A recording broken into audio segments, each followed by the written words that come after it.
everybody?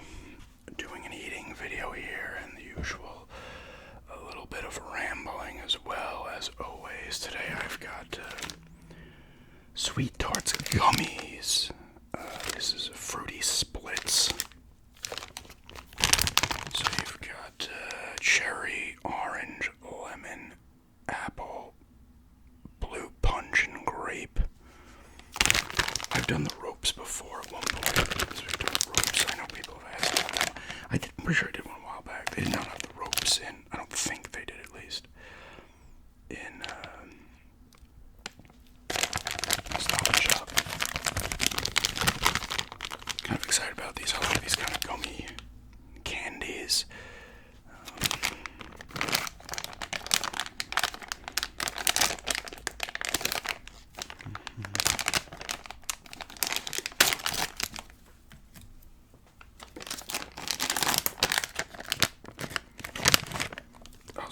Smell. That is a strong smell. Not a bad smell, but so we've got apple and cherry.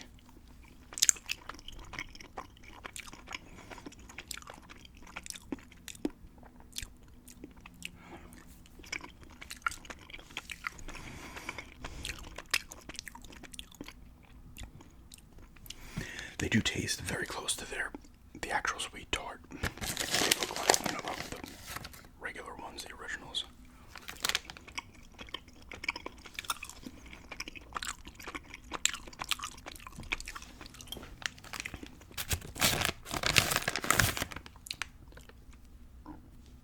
Here's blue punch.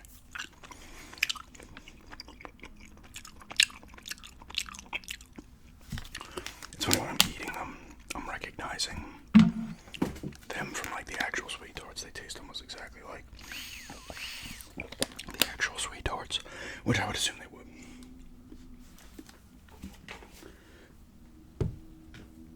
About that, my little thing fell.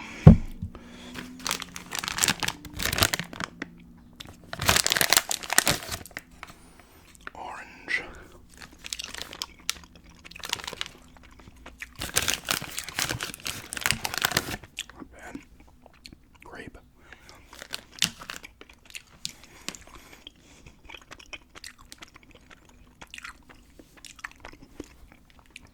Decent on the grapefruit. Yeah, that's crazy. Like, I didn't know how exact they would taste to a regular sweet tart, but they're on point with the regular ones. They're just gummy ones, so that's kind of nice if you like sweet tarts, but you're like, they fuck up your teeth. And I'm talking about like the hard sweet tarts, not the, although they're not necessarily like, it's not like a hard candy, but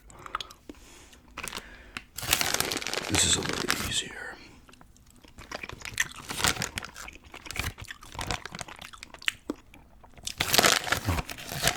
Didn't get a lemon one yet.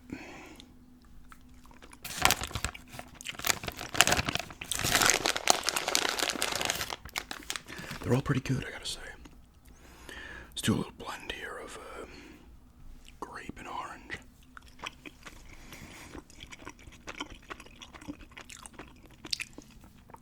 Not bad. Got grape, apple, and blue punch.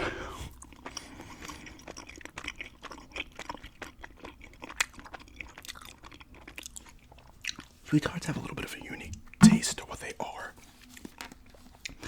All the candies have cherry, grape, orange, lemon, etc.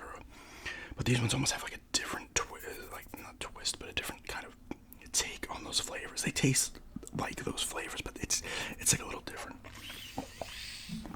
I guess it's, like I say, it's tangy.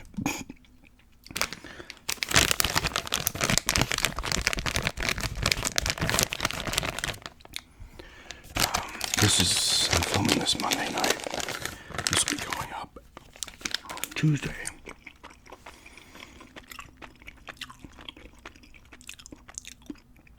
I went to the doctor today one last time. I needed to get a refill on my omeprazole, so I had gotten one shot. I was like, oh, listen, I'm not going to be here, so I got one last nice run of those. I'll pick up tomorrow, so I'm going to be set with those for a little while, which is nice, so I can kind of settle in down there and not have to worry about only having like 30 left and being like, oh shit, I gotta get to a doctor down here immediately and get them refilled. At least I can wait now a couple of months, which is nice, before I get them again. Like I said, I said that they have the over-the-counter ones, but the over-the-counter omeprazole is 20 milligrams, not 40.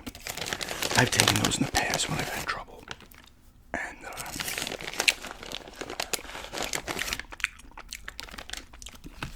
yeah, see, that's like a tangy orange.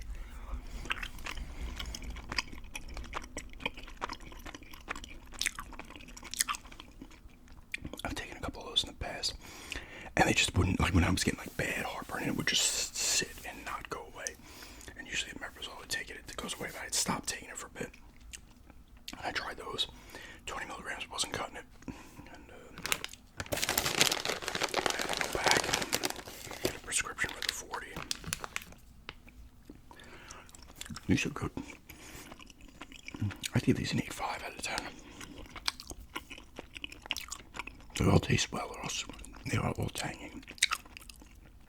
Sweet. They're all pretty good flavors. There's not a lot of lemon ones, oddly enough. Lemon's usually one. You get a lot of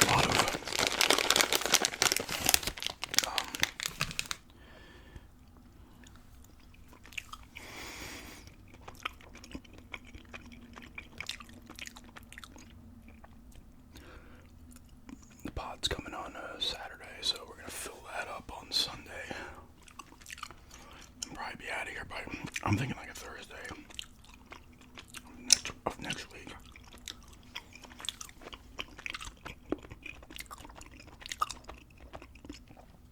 It's crazy how fast it came. Whenever you have like a goal or something you're heading towards in your mind, time just starts to go super fast. Time flies. It's always going the same pace. It's just in your head. How you know, you're like, holy shit.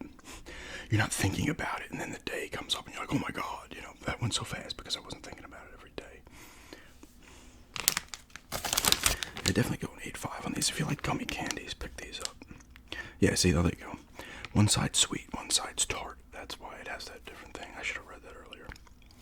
It does a good job. They're good.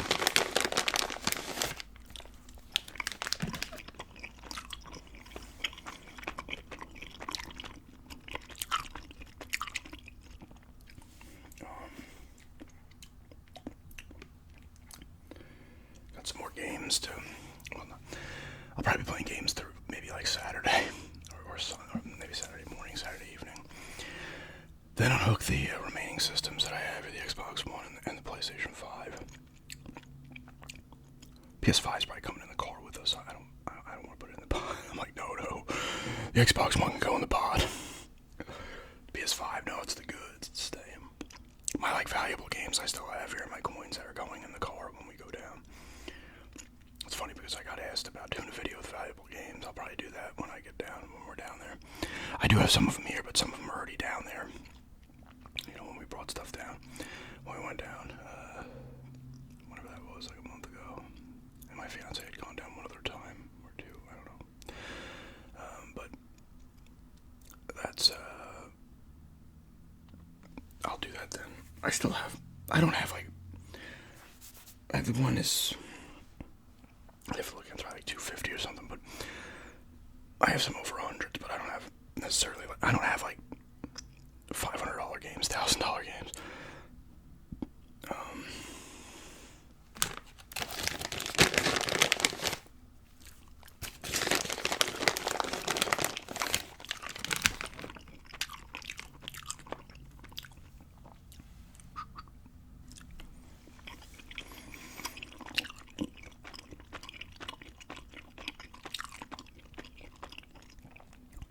Rangers Panthers conference finals in the East. Did I say this right? I don't know if Game 7's tonight. Like I said, I'm filming this Monday night of the Oilers Canucks. So play the Stars. Pacers did beat the Knicks, so it's Pacers Celtics, and it is Timberwolves and Mavericks. T-Wolves came back from down 20 in the second half to the Nuggets. They won 3 of the 4 games in Denver. Now, granted, they lost 2 of the 3 at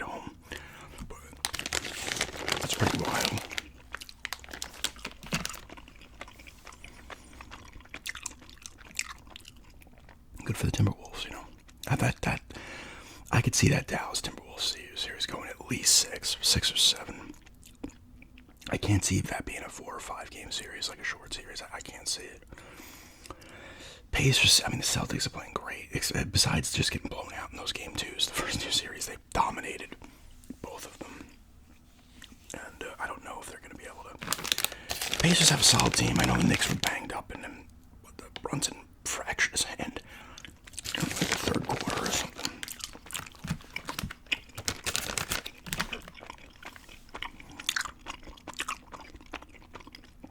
I know they had a bunch of injuries, but he still got Game 7 at home, and they had won. They won games 1, 2, and 5, right, in New York, and then so the Pacers won all of their series, their games at home. The Knicks have a solid team though, so they come back again healthier, they'll be fine, which is kind of good for New York. I mean, the Knicks haven't been. Like, when I was watching basketball, like, when I first started through, like, the whole 90s, even early 2000s, the Knicks were pretty much a staple to get to the playoffs.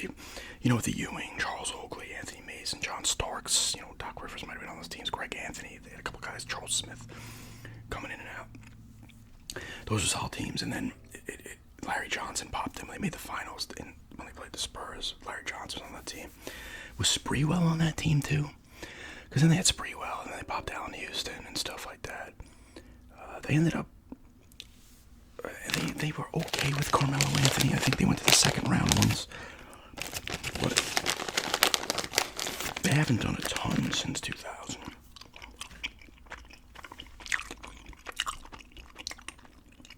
Which is a little surprising for the Knicks. Because usually they're a good, big market team. And oddly enough, they attract the free agents. But for some reason, they weren't getting it done. I think they needed to kind of build.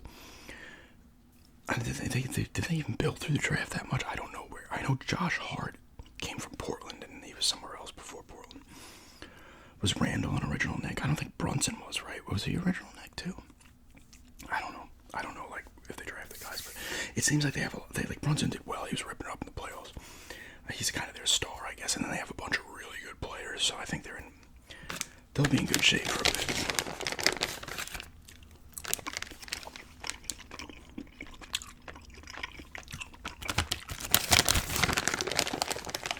Celtics have been great. They gotta get a title though. During this run, they gotta get a title. I know they lost to Golden State. When was that? 21, 22. They lost to Golden State. Was it the conference finals they lost in last year to the Heat? This is the year to do it for them. I hate saying this because it doesn't matter. I know the Heat were minus Butler, and then the Cavs were kind of more of an upstart team, but still a solid team. And now the Pacers were the 6th seed, so people are like, oh, Celtics haven't played anybody. It doesn't matter, because these teams are advancing. You play who you have to play. It doesn't matter, And they're dominating these teams, so it doesn't matter. They're taking care of business. Maybe, the Bucks were minus Embiid. It's fucking, not Embiid, he was on the Sixers. Giannis. Antetokounmpo. Lillard will probably leave there as soon as possible. Deep down, he misses Portland.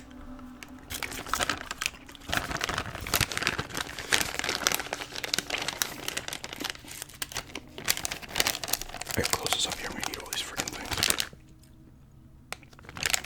It's 800 calories a bag. I don't want to go that far.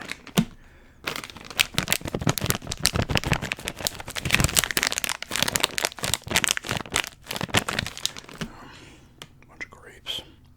They have nice colors, though.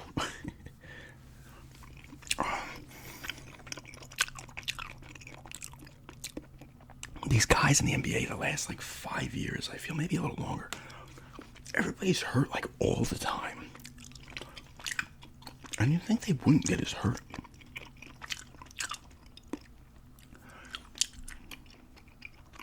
But, Kawhi Leonard is hurt constantly.